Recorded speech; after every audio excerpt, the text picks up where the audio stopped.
Keynote speaker one. It is Erik from Västervik. Are you still with us? Of course I am.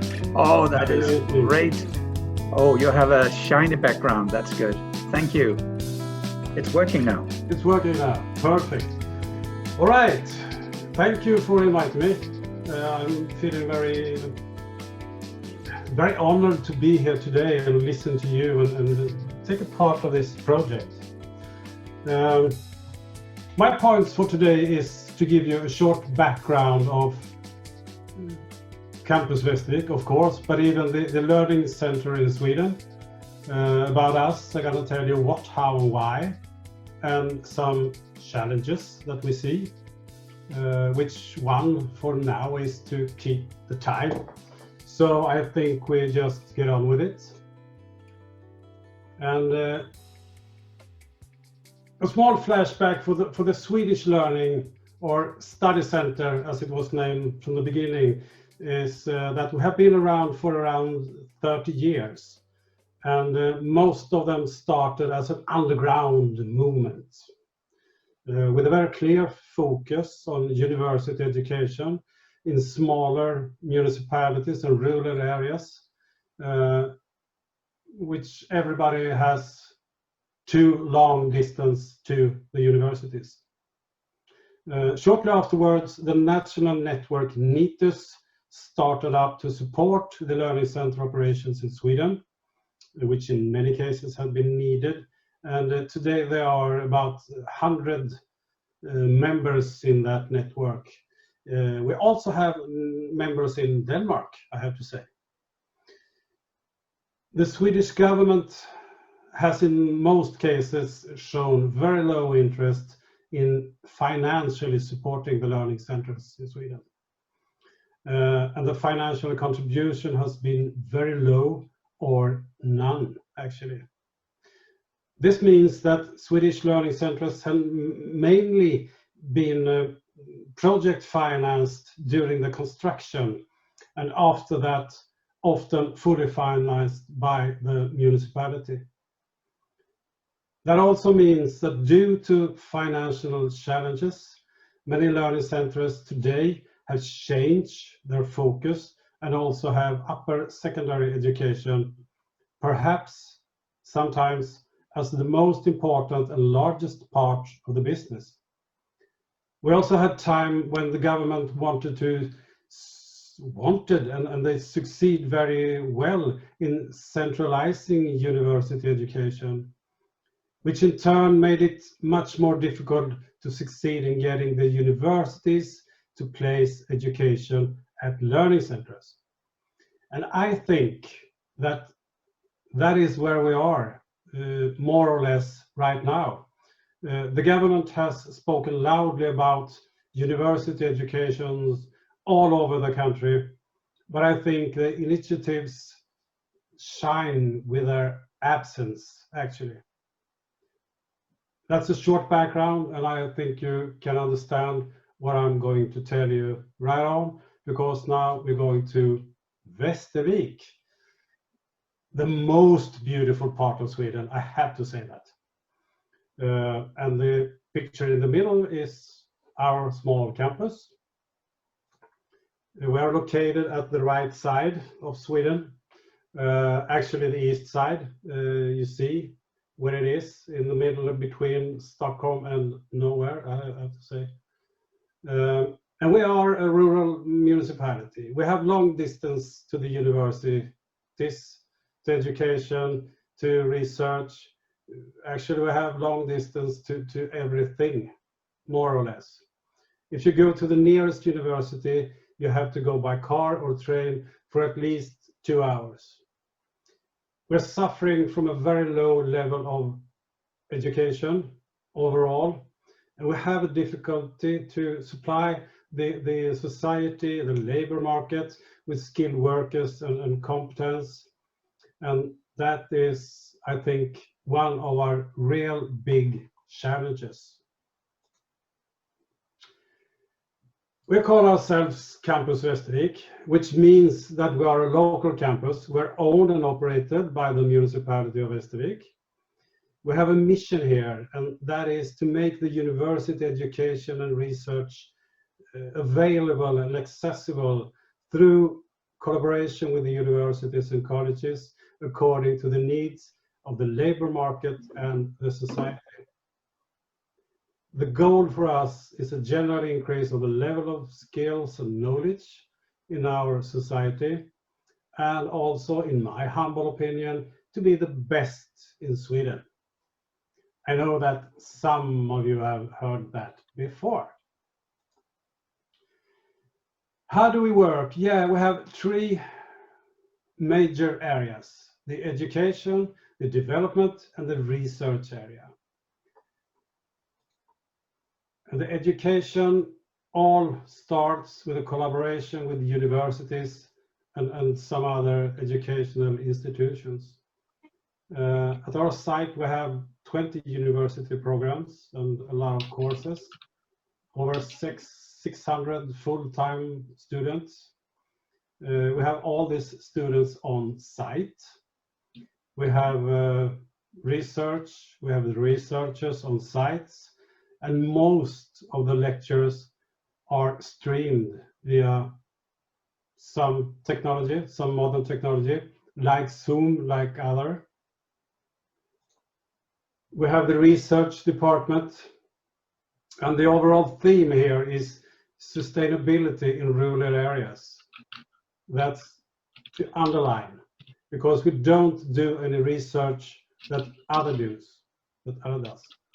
And we have to conduct local research,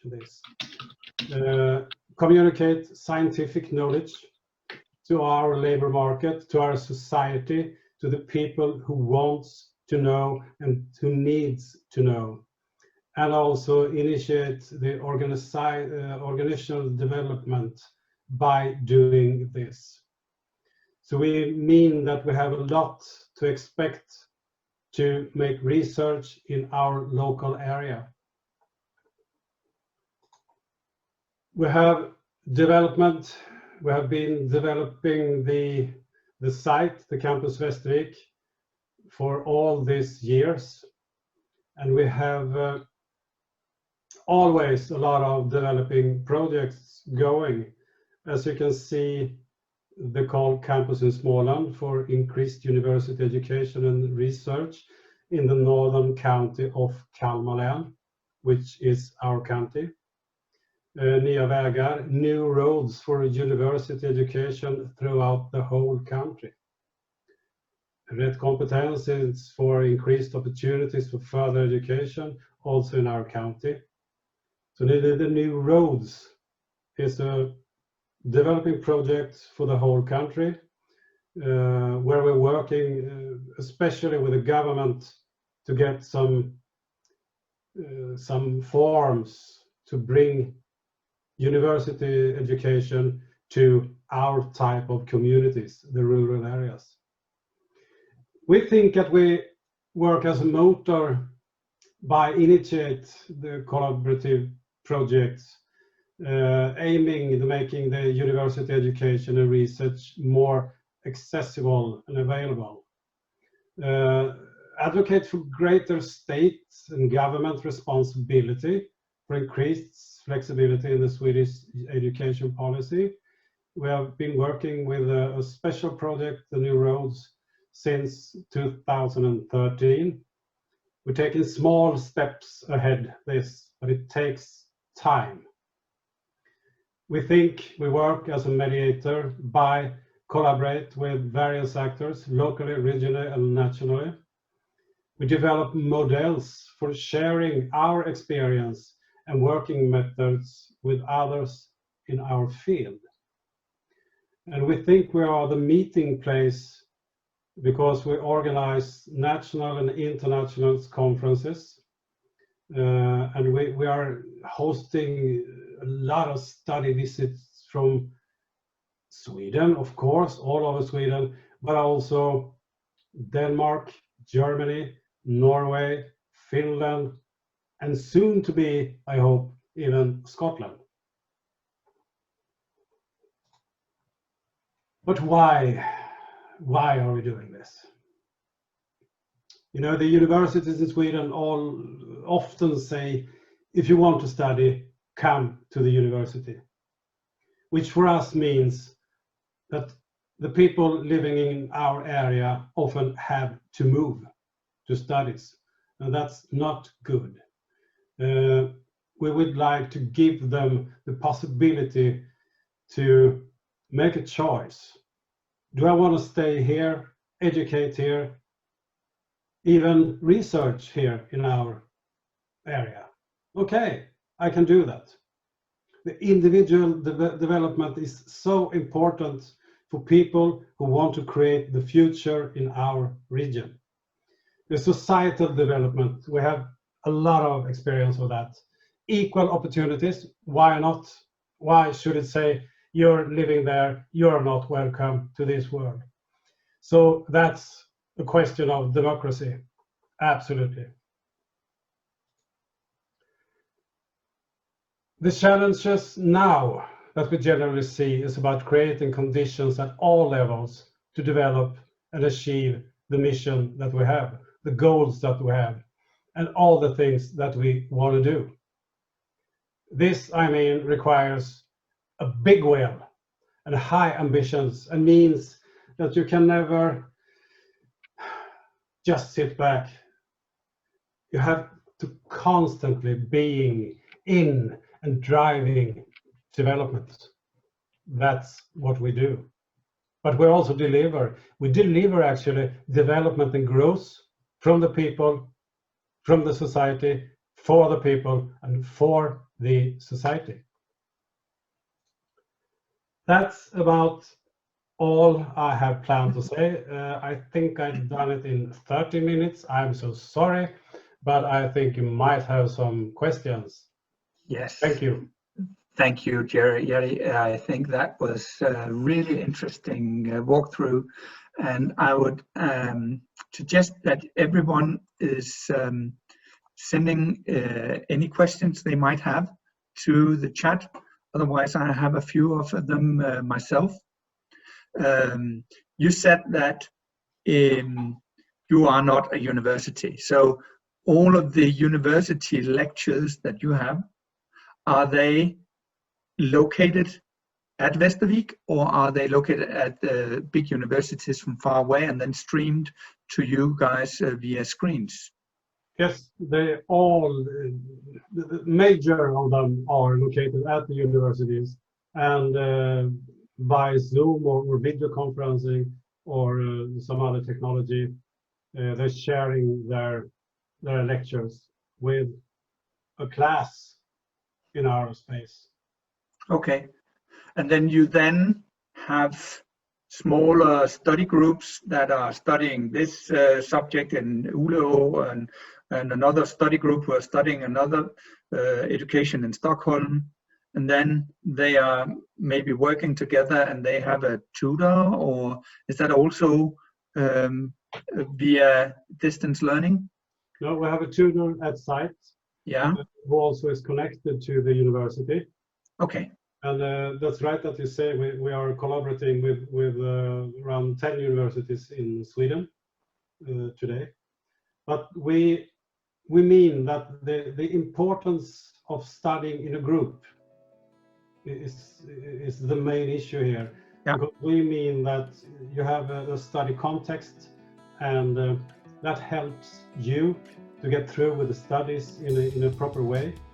And the quality of that kind of studies, we mean, rises thanks to being in a study content in the group. Yeah, the group dynamic is very important, because as we saw in our ebook, because all of this is documented in the ebook. So we found out that if you are alone, so even however motivated you might be, if you are alone and get access to all the material and all the lectures, then you will drop off. You will have like over 50% of the people are dropping out. So you need some kind of group dynamic to get the social part of your life working as well as the academic part of your life. And that is what you are contributing to, right? We have a dropout rate around 3%. That's incredible.